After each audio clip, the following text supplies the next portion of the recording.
Trending po ngayon sa social media ang patong-patong at nakakaalarmang problema ng ating mga kasamang consumer sa Meralco at ibang electric company katulad ng NECO 2, Area 1. Di ko mabilang ang mga nagsisend sa akin ng messages tungkol sa dinaranas na pang-aabuso sa kamay ng mga electric company.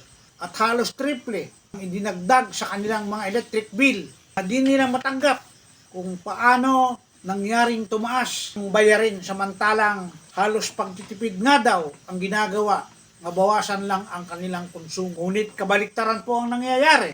Meron po tayong kasamahan na ang binabayad monthly ay hindi tumataas sa 500 at ang huli niyang binayaran 367. Pero ngayon, katakataka, umiiyak po itong taong ito.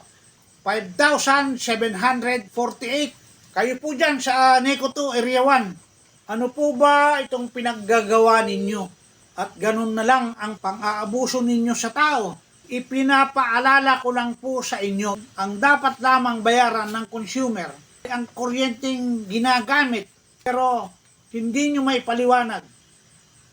Maraming charges ang dinadagdag. Sabi po ng Supreme Court, hindi pwedeng ipasa sa consumer ang mga charges na hindi niya pinapakinabangan.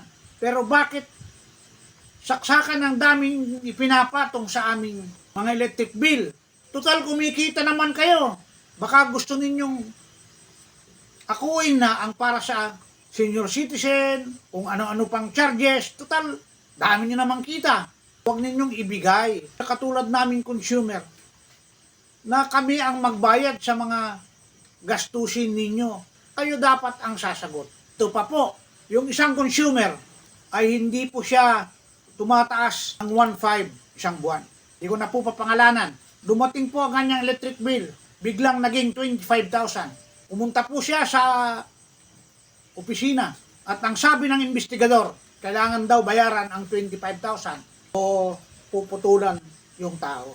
May bargaining pa siya na kailangan daw bayaran yung kalahati at ang mga remaining na balanse ay uutay-utayin. Hindi po pumayag si consumer.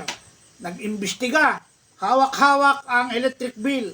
Pinuntahan ang metro. Doon nakita niya. Sobra ng 3,000 ang reading. Dinala sa main office.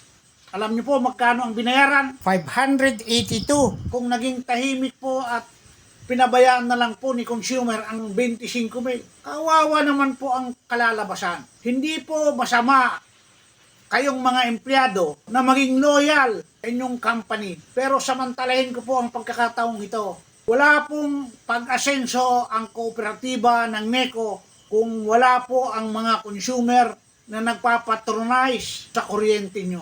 Mahalin naman po ninyo, hindi yung puros kabig na lang. Kawawa po ang mamamayan. Lilinawin ko po, kuryente po ang binabayaran namin, hindi po yung ibang serbisyo nyo. Yung mga dagdag dyan, dapat kayo na sumagot. Huwag na po si consumer. Pag-isipan po ninyo ito, napakahabang panahon na po ang aming pagtitiis. Maraming salamat po. Ay apo, masi kayo muta.